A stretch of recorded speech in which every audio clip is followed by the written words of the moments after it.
Hey guys, welcome back, it's Ripe again. In today's video, a ridiculous homeowner association cut down a tree worth over $300,000 to build an illegal parking lot on my private property. The worst part is I'm not even part of this stupid HOA. Here is what happened.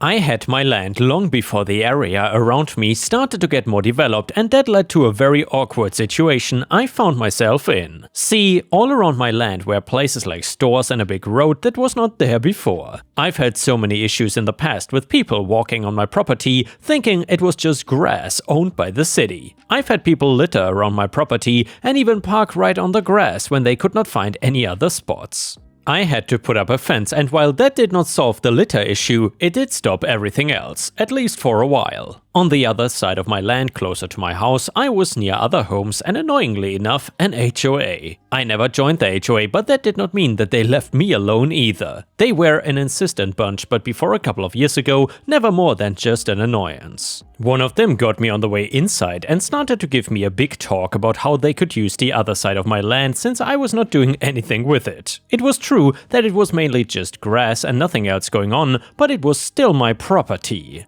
I told them no, and that if they wanted to do a project to find city land and get a permit, or bother an HOA member instead. Still, they kept going and telling me some fake sob story of the town not having enough parking and people really needing a parking lot. I did not even know the HOA spread far enough for that to be their kind of problem. Lack of parking and needing a lot really sounds like something people should call like the mayor about, and not the local HOA. I told them again to forget it, and I was not gonna let them dig up my land for a stupid parking lot. I figured they got the picture and would not do anything further. They did not have my permission or any kind of work permit, so I was confident to just relax and forget about the entire situation. A few months passed by and I honestly forgot about the entire thing. That was until I noticed a tree removal truck parked nearby and I got a bad feeling. In the area where they wanted to dig, I had a really old tree, and it was one reason people kept sneaking onto my land before. They wanted to sit under the shade of it and have like a picnic or just hang out. I have a small ATV in order to get around my property fast, and I drive it down to my tree.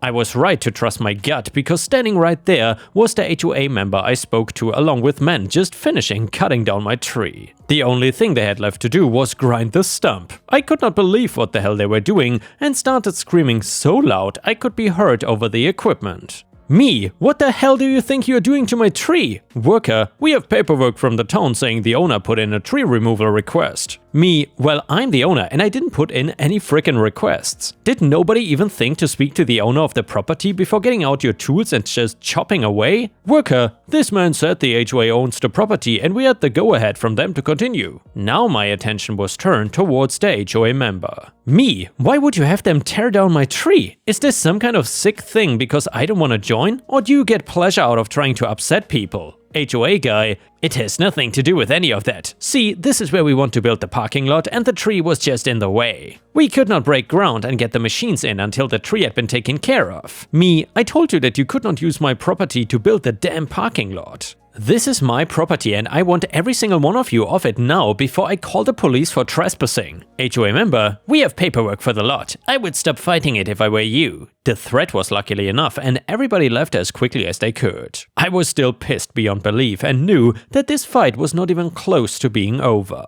I made sure the very same day to start calling up lawyers and telling them what happened and seeing if they would take on my case against the HOA. That's right, I decided to get ahead of the game and just sue them. I did get a lawyer that specialized in this kind of thing, and I'll admit right now that legal stuff bores me and goes way over my head. He had to get the tree appraised, and that was a whole process I did not even know existed previously. I even thought it was pointless until the results came back and it turned out the tree was so old and a certain variety that it was worth about $300,000. That was enough to know that I was gonna destroy them the minute we went to court. The other thing he managed to get a hold of was the permit they got for building the parking lot. It was the worst attempt at a forgery he had ever seen, as the signature did not even look close to mine. Hell, they even managed to spell my name wrong on it even. My lawyer told me that this case was gonna be fun for him because of how open and shut it was gonna be. In court, the HOA was trying to avoid getting sued by claiming that they were responsible for the land and the tree was a danger to people. It could fall down and block the road or knock over power lines. Yeah, like that did not apply to a ton of other trees. It really came down to them wanting to build that parking lot and having fake documents for it. It turns out forgery is an even bigger deal than I initially thought, and the HOA members involved in this scandal could end up serving time in prison. Speaking of the HOA, they did not want to pay me all of that money and tried everything to get out of it, claiming that since they ran the community on the funds they could not be taken away and just given to me since I was not even part of the HOA. Yes, they could be, because it was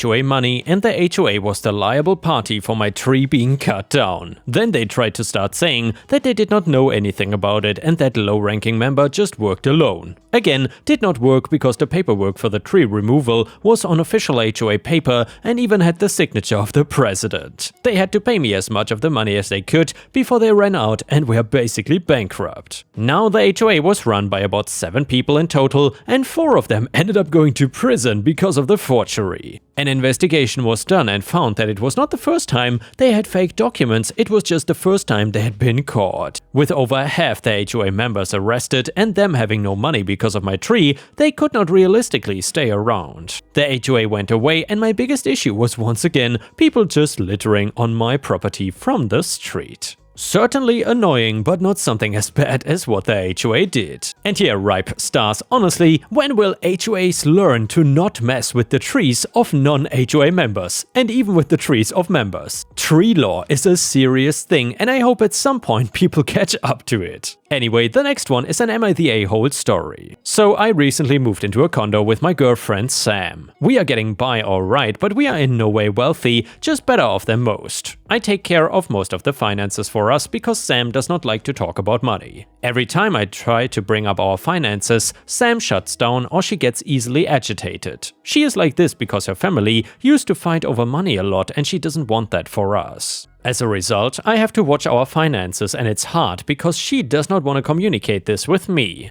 I've been managing our finances and I've noticed that we have not been able to save as much as we would like. We are saving for a trip in Florida. We got an outstanding bill that needs to be paid, the internet, and that will put us back a bit, but not by a heck of a whole lot. Sam invited her co-workers over to our house yesterday while I was out with my family. One of her co-workers, Daniela, was also there. Daniela's boyfriend passed away recently and she's been struggling to take care of her and her kids. Sam decided to give Daniela $110 as she felt bad for her situation. I came home a few hours after everyone left and Sam told me what she did. Sam thought I would have been proud of her, but I was furious and she could see it. I tried very hard not to lose my temper, but then Sam said, "It is my money and it's my money to give." This really set me off and I said, "Excuse me, but this is our money. We pooled our expenses together. I don't mind if you give her some of our coupons, a $20 or some of the gift cards we have, but $110? What the F is wrong with you?" Sam explained that $110 was not a lot of money, and that's when I told her that because of her action we are no longer saving money. She then got mad, going into different directions, and she said things like, "Money is not that important. Well, if you only worked in a better job, ask your family for money." Sam left for her parents' place. She's tried calling me a few times this morning, but truthfully, I don't have it in me right now to talk to her without being mad. Am I wrong though? I understand what she was trying to do the right thing, but what really upsets me about this is that she didn't even talk to me about this before giving Daniela the $110. It makes me feel like she does not see me as a partner. And yeah, Ripe stars, let me know in the comments what you think about this. Someone on Reddit said, "Everyone sucks here. You are correct, she does not see you as a partner, and refusing to talk about finances is very unhealthy for the relationship. That said, your reaction has only cemented her reasoning for not discussing finances with you." I don't see this lasting unless you can pull both your heads out of your asses and talk to each other like adults. Comment number 2, not the a-hole. Clearly Sam has no concept of money or how it works. It's terrible she will not sit down with you and look at the finances to see how it all works and just expects you to pull money out of thin air. You should seriously consider if you want to be in this type of relationship your whole life. Update to the story. I want to thank everyone for their judgments and I appreciate everyone's perspective. I want to give you guys an update, but I wanted to answer FHQ on the original post. So, a lot of people asked if this is how I normally react with Sam.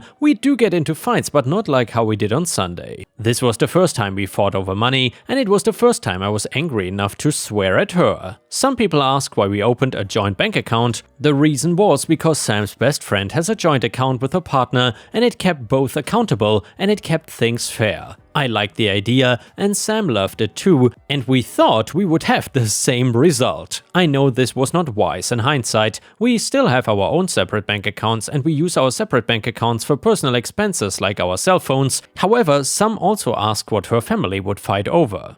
I don't know in too much detail since Sam won't talk about it, but I know that Sam's dad does construction and he never put money aside for retirement. Sam's mom used to be stay-at-home, but she had to get a job at Costco because they were not making enough money. That's all I know, and I can only guess on why they would fight about it. Some of you were pointing out a comment I made about better off than most, and essentially what I mean by that is that Sam and I can afford to save money once all the bills have been paid. Anytime we can save money, I consider that to be better off, but I understand that this is only mine and Sam's opinion on the phrase. A lot of people, rightfully so, called me out on how angry I was. A user pointed out that I was looking for justification for my anger, and they were exactly right. I know this is unhealthy and I know I should really work on it. Sam also helped me to identify another issue as to why I was as upset as I was. Growing up, my family did not have a lot of money. When me and my brothers were old enough to work, our mom and dad would expect rent money from us. Sometimes, my mom in particular, would come in our room at night looking for a debit card so she could take money for beer. This situation reminded me what it was like living with my parents. This of course does not excuse my behavior though. Lastly, some of you asked what our contributions are like and the extent of issues with money. We both equally contribute $1,700 a month to our account. When we agreed to get a joint account, Sam worked with me on what was the agreed upon amount. Sam also came with me to the bank to set up the account, but she had me do the talking. Sam opted out of researching the banks with me.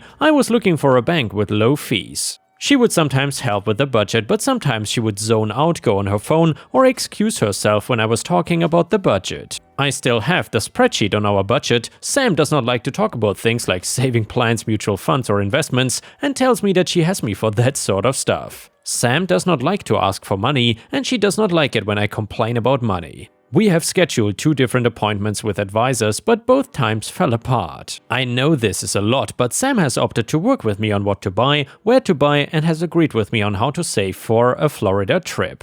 Anytime we have bought furniture, Sam would talk to me about either getting something cheaper or getting it from somewhere else, so I don't think that she is completely unaware about this. You can somewhat understand my shock then when she said, "Money is not important." And then Sam came home yesterday and she asked me why I was not taking her calls in the morning. I told her that I was still angry and I didn't want to say the wrong thing and escalate things. Sam pointed out that this is exactly why she doesn't even want to talk about money, and it was ridiculous for me to get as mad as I did. She asked me if I was still mad and I told I was good, but we needed to discuss what happened. I apologized for yelling at her and I explained that her comment about "it's her money" really upset me. She told me that what upset her in that moment was that I was not happy about her doing the right thing, and that I explained that I wanted her to do the right thing, but the money came from both of us and I should have been consulted regardless of what she intended to do with it. I referenced the times we have bought furniture for our place and our agreement that I would pay the bills, and I never once put money anywhere that she didn't know about. I then shifted the conversation to her own personal expenses. Yesterday I noticed she had not put the $110 back into our joint account.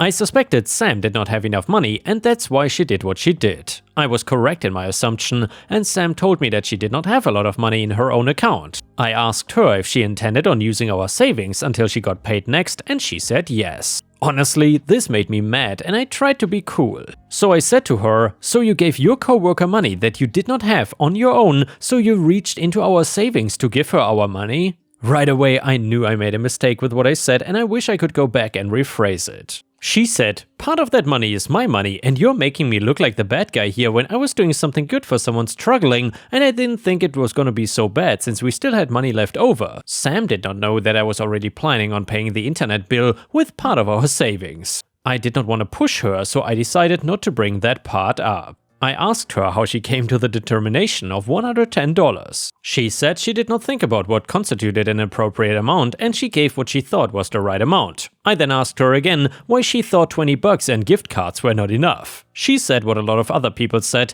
that $20 was nothing for someone who is struggling. My response was, okay, well then, if you feel as though $20 was too small and your concern was doing the right thing, don't you think it would have been right to consult with me first so we could figure out a fair donation together? Sam believed that I would have been pleased that she did something for someone and did not think about any consequences like my outburst. I asked Sam if she understood why I was so mad and she said the following. Because you think $100 is a lot of money. You worry so much about not having money, part of the money I gave away was your money. I didn't talk to you about it. The comments I made before were hurtful. She did apologize about the remarks about me needing to get a better job. I asked her if she felt I understood why she was mad and she said she trusts that I know why she was mad and she explained earlier. I told her more about why I was mad, so I said this. I feel as though you're not respecting me as a partner when you make decisions that affect both of us without discussing it with me. The financial burden is mostly on me because you don't want to talk about this, and when you make decisions like this, it undermines the work I'm trying to put towards us living sustainably. Your lack of forethought on an important aspect of our lives you choose not to engage in. Sam said that I was not being fair because I was stewing all day and thinking about this when I should have been working on letting it go. That is when I transitioned to the scarier parts of the conversation she mentioned earlier. I told her that we were putting off talking about our finances for too long and I talked about her own personal finances. She did not want to get into it, but I brought up how she said she didn't have any money. I asked her when she knew she didn't have money and she said she knew on Sunday. Sam checked her account first before sending Daniela the money and realized she didn't have enough from her own personal account and that's why she used the joint account instead. I pointed out that this is incredibly scary since she assured me that we would not have an issue like this. She said she had planned on putting the money back after she got paid next. I told her that her spending habits are causing her to be in this situation and that affects me. I asked her prior to Sunday when the last time she checked her account was and she couldn't remember. I told her that I think it would be the best if we renegotiated our contributions to the household and close our joint account or reuse it for something else. I said something else, but I was thinking counseling instead. She told me that she didn't want to talk about this anymore and what I was discussing was akin to financial abuse. This got me really mad and I asked her as calmly as I could how she can see this discussion as financial abuse. She said it was financial abuse because I know she doesn't like to talk about this kind of stuff and by choosing to engage with her about this, I'm knowingly causing her anxiety and distress. So I said to her, then you can understand why I want us to untangle our finances then. If you handle your finances and I handle mine, then we don't have to have these conversations or until we both go and see an expert or something. Again, I meant to suggest a therapist, but I think she thought I meant a financial advisor. She told me that I needed to stop and let it go. I told her that if she was not gonna work with me on this, then I just would not put money in our joint account anymore. Sam asked me if I was really willing to test our relationship over this, and I said to Sam, I'm dating someone who doesn't want to have a frank discussion with me about money, nor do they want me to hold them financially accountable. Of course, I was willing to end it all over this. She cried and went back over to her parents' place but came back around 1 AM. She had spoken with her parents about the situation. I don't know 100% what they told her, but they helped her to see my point of view. She told me that she didn't want to close our joint account because she still wants us to save and use the money we pooled together like we had originally intended. I told her that we can use it for joint savings for specific things, which I referenced the therapy properly this time, but I didn't want to leave large sums of money in our account if we are gonna have a repeat of before. She said she would agree to my terms of I agree not to react the way I did on Sunday. I said going forward that I would try my best not to get as upset like I did before, and I will try to remove myself from the situation if I ever get that mad again. After that, we got into the discussion about my anger and why I reacted the way I did, but I think this post has gone on for as long as it did. Thank you all very much for reading if you got this far. As of yet, I don't really know where things are between me and Sam. I would like to say things are okay, but there's residual tension. I know I'm feeling uncertain and kind of shaken by our talk from last night, but a little hopeful as well. Tonight after work we are going to look at our options and then book an appointment with an expert next week after we get paid. Sorry, but so far no happy ending as of yet. If you have any questions, I'll try to answer. Edit, I want to make this clear that while this fight has really been a lot for the both of us, I really do love Sam. She is the best partner I've ever been with and I really want to make it work. And with this, we have reached the end of the video. However, if you cannot get enough of my content, please check out my endless playlist, where you can find thousands of hours of content. In addition, please don't forget to subscribe to my channel to not miss any of my daily uploads. Thank you so much in advance, and I hope to see you again tomorrow.